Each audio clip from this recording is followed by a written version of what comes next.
Which hand has the Pentax camera? This one, of course. This one has the lenses. There are time codes below for anyone uninterested in an education. Okay, let me hit you with that Wikipedia real quick. Released in 1978, the Pentax Auto 110 SLR was an interchangeable lens sub-miniature camera system that shot onto 110 cartridge film. But Madison, I hear you say, what's 110 cartridge film? Well, 110 cartridge film is the unholy bastard child of 16mm film and cartridge 126 film, another one of Kodak's great mistakes, which resulted in these Dumbo-looking things, which were already dead and dying as a format when Pentax decided to ham-slap them into an interchangeable lens SLR body based on the design of the Minimax, a previously existing prototype rangefinder that shot on straight-up 16mm film. Genius! Still, it was the best amongst its competitors, which included the Canon 110ED, the Kodak Ektra Max, and the Minolta 110. Look at it. Just look. They really have me thinking that they outsmarted The mind of Minolta. However, I don't understand why any of this was necessary when there were things like the Raleigh 35 and just straight-up compact cameras floating around. I guess it was to save the consumer money? The 70s were a different time. Anyway, in 1981, Pentax released 3 new lenses for the system, including the 70mm f2.8, the 18mm f2.8 pan focus, and the 20mm to 40mm f2.8, which we'll be unboxing today. The 20 to 40 retailed at $99. I wonder how much it goes for today. Wow, that's not what I paid, but I've seen it go for as little as $20 and for as much as $300. At least it's not as bad as some other vintage camera gear.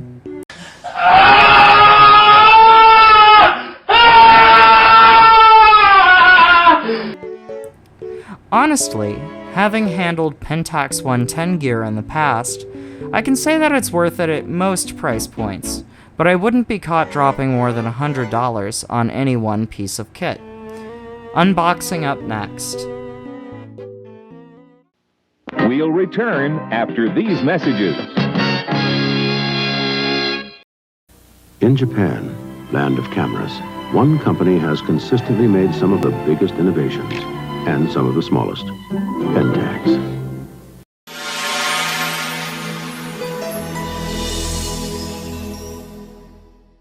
Amongst the lenses in my collection, few have served me as well and as loyally as this. The Pentax 110 zoom 20 to 40mm f2.8. I picked this up in an antique shop in upstate New York. The town had a lovely restaurant run by cultists, which I found absolutely fascinating. I got this for about $40, with most everything that it would have originally come with. Save for the paperwork, which I wish I had, because as a big old camera nerd, sometimes I like to go through those things. And I'd like to be able to upload it to the internet for other camera nerds out there. Still, as for a lens designed for a sub-miniature camera, it works really well on Micro Four Thirds, sub-miniature cameras. You can even adapt it to an APS-C, APS-H, and full-frame sensor, though you will get a crop. In the box we have our lens in a lucite globe with what appears to be a bakelite base holding it in.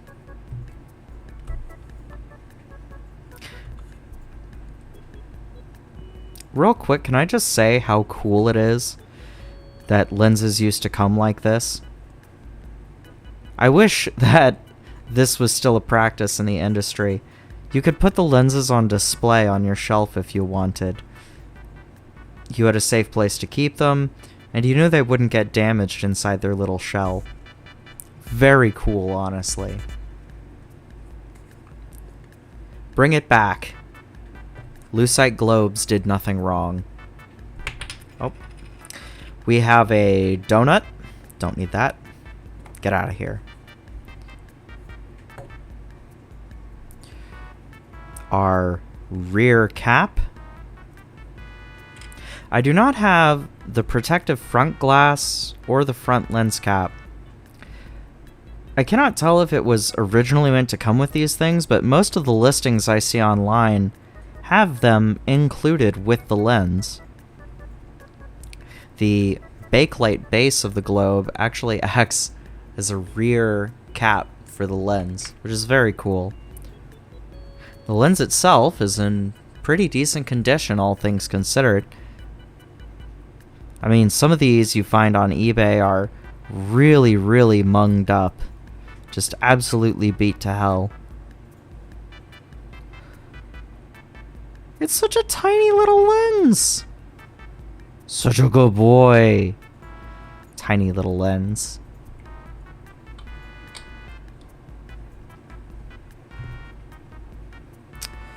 Very cool. So, like all Pentax 110 lenses, you'll notice something about it when you look at it from the side. It has no aperture control, which is to say it has no aperture whatsoever. For this, it's literally just the pull zoom and the focus. And that's it. Just a helicoid and a pull. That's it. No aperture control whatsoever. You're perpetually locked at f2.8, which is the maximum aperture of the lens. Still, you can get some pretty good results without an aperture, but you have to remember it's designed for 110 film. 110 film being a subminiature film format that is mostly no longer with us. There has been a lot of activity by the likes of lomography and the such to bring it back, as it were. Normally I'd throw this on one of my Micro Four Thirds cameras to test it, but I've actually got something better in mind. I want to throw this up on the Pentax Q10. Well, why would you do this, Madison? Why would you throw this tiny lens on this tiny camera? And I say, aha! You've answered the question right there yourself. It's a tiny lens for a tiny camera, and I'm going to put the tiny lens on the tiny camera. And what a tiny camera it is. I'm going to give this camera its own review, eventually. But until then, you'll just have to live knowing it's a tiny camera with a tiny sensor. About half the size of the 16mm film that this lens is actually designed for. The sensor size here clocks in at about 8.5 millimeters. So cute. Such a good camera. Such a good tiny camera. You will need an adapter for this. And for that I say I've got you. I have a lovely Pentax 110 to Pentax Q adapter right here.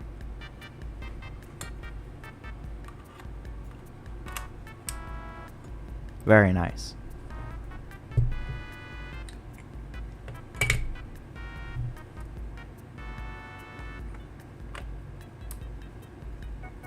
Very, very nice.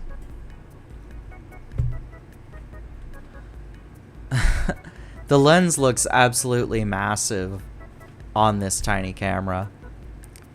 Now the crop factor here is something like 2:1. So the Pentax 110 will be something like a 40 to 80 millimeter lens on this camera. Which 80 millimeters is pretty good, even at f2.8. And it's gonna need a lens hood. I've got a lens hood right here from the Pentax Takumar 28mm f3.5. Here.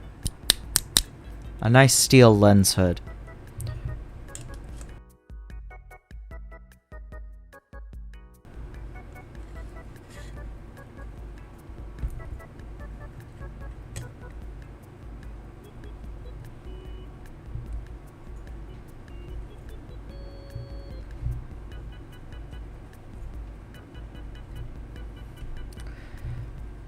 And with that, we're ready to go on a little adventure.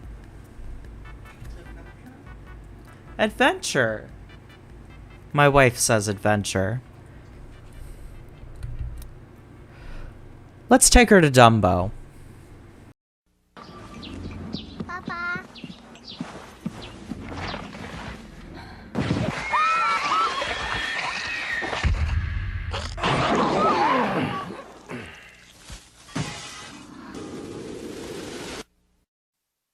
I wanna get to know you. I really wanna get to know you. それはスモールというスタイル。世界最小クラス一眼9点レビューペンタックス。 Take a step to the left.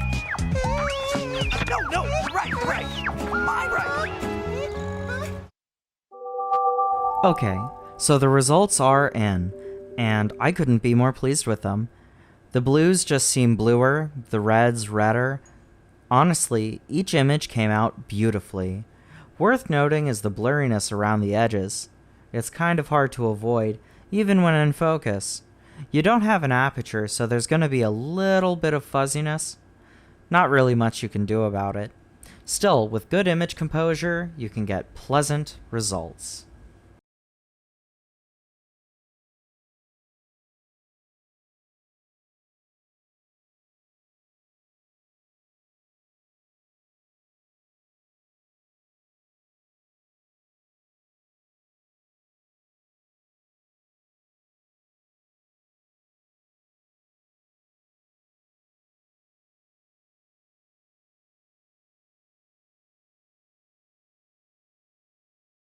It was a beautiful day in Dumbo. The sun was shining, reflecting off of the water, and you could see the Brooklyn Bridge right from the river.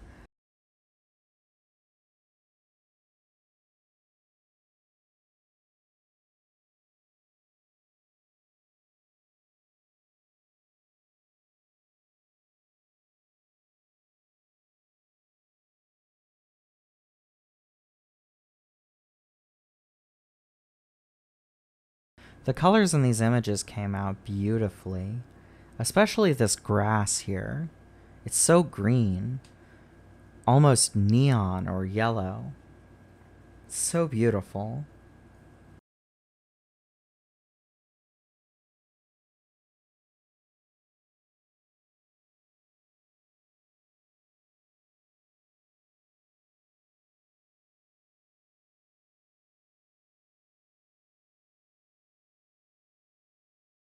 Here in this last shot, you can see so much of the chromatic aberration and softness that the lens is given over to.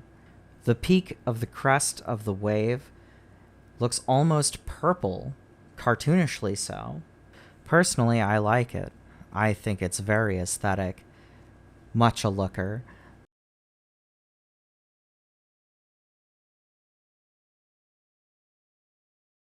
As far as tiny lenses and tiny cameras go, this is a pretty sweet combination. Suffice to say, this lens just lives on this camera now. I love it so much, and I'm never disappointed with the results. it gives me this soft, ethereal, almost angelic or heavenly vibe with each shot. And for me, it's tasteful. It's artistic and beautiful and expressive, and I love it. However, all the things that make me love this lens and camera combination proves exactly why it isn't for everyone. And that's why when you're choosing lenses and cameras to use, even amateurishly or as a hobby or professionally, you have to find things that work best for you and express the type of image that you're trying to create. I only use this lens and camera combination when I'm trying to create these types of ethereal, airy, soft images. When I want something that's a little bit more concrete and down to earth, I use either my Lumix GX8 or my Lumix GX85 and one of my Minolta lenses. That's all I have to say for now. I hope you all have a wonderful day, and remember, art is gay.